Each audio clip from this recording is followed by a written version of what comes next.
भगत जी सच्चाई, ये अपना मेरा एक चार साल संकट समाधान था। एक तो ये बैंक में हम जो 1 करोड़ रुपया रखते हैं, तो वो 1 करोड़ रुपये का हम बोलते हैं भाई हमारा 1 करोड़ रुपया रखो, और हमको एक कितना परसेंट 4% ब्याज है वो लेना कि नहीं लेना बैंक से। एक तो ये। और एक पिताजी वो अम्मा लेते हैं, तो हम उसको क्या करें, उसको देना कि नहीं, क्या करें वो। और एक आरती में जो आता है तेरा रामपाल अज्ञान किया किया सतलोक का वासी, उसकी जगह में क्या बोलना। और एक जो ये मरते ना, फिर कोई से तो इसका फूल क्या लेके ले जाना नहीं जाना, ये हरिद्वार गंगा जी वगैरह, ये फूल वगैरह उठाते हैं वो लेके जाना नहीं लेके जाना, तो इसका संकट कीजिए। बंदी छोड़ सतगुरु रामपाल जी महाराज जी की जय हो। सत्साई भगत जी, बैंक में यदि पैसा रखना आपकी मजबूरी है तो बैंक में आप जी पैसे अपना डिपॉजिट कर सकते हैं। और बैंक की तरफ से आपको जितना भी परसेंट उसके ऊपर ब्याज मिलता है, उस ब्याज को आपने अपने पर्सनल या पारिवारिक काम में नहीं लेना है। उस पैसे का आप या तो सतगुरुदेव जी जैसे आए तो सतगुरुदेव जी के कर कमलों में जितना भी वो ब्याज का पैसा है, सारा का सारा पैसा आप गुरुदेव के हाथों में दान स्वरूप सौंप दें। या फिर जब तक गुरुदेव नहीं आते हैं तब तक आप उस ब्याज के पैसे का आप अपना ज्योति हवन कर सकते हैं।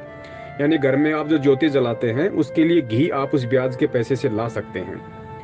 और बाद में जब गुरुदेव आ जाएं तो जितना भी ब्याज का पैसा है सारा परमेश्वर के हाथों में सौंप दें। और घर में यदि किसी की डेथ हो जाती है तो फूल वगैरह नहीं उठाने हैं। परमात्मा ने इन व्यर्थ की पारंपरिक जो रिवाजें हैं, कुरीतियां हैं, इनके लिए मना किया हुआ है। और वैसे भी कॉमन सेंस की बात है, ये सब रूढ़िवादिता के तहत आती हैं। फालतू की परंपराओं का बोझ समाज के ऊपर धनी व्यक्तियों के द्वारा, या जो पंडित लोग थे जो शास्त्रों को ढंग से समझ नहीं पाए और मनमाने तरीके से उन्होंने रिवाज बना दिए समाज में, जो आज सबके लिए सिरदर्द है। अब हमने इनका निर्वाह बिल्कुल भी नहीं करना है। जब तक हम भगत होके पीछे नहीं हटेंगे तो अन्य समाज से हम क्या उम्मीद कर सकते हैं। और दूसरा, ये सतगुरु के वचन की अवहेलना हो जाएगी। क्योंकि भक्ति मार्ग में जब गुरुदेव ने बोल दिया कि बेटा इस रास्ते नहीं जाना है, और यदि हम उस रास्ते जाएंगे तो गुरुदेव के वचन की अवहेलना होगी, और वचन की अवहेलना होते ही हम गुरुदेव से दूर हो जाएंगे। ऑटोमेटिक भक्ति का सिस्टम है ये।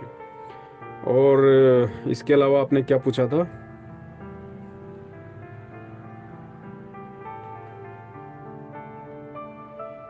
हाँ, इसके अलावा आप जी कह रहे हो कि वे संध्या आरती में तेरा रामपाल ज्ञान के स्थान पे मैं क्या बोलूं। तो दास तो भगत जी इस तरीके से बोलता है कि सतगुरु रामपाल जी दाता, आपकी घनी अमोलक बाता, आपका पवन दास अज्ञान, करना सतलोक का वासी। आप जी अपना नाम यूज करके यहाँ पे बोल सकते हैं। सत साहिब, जय हो बंदी छोड़ के।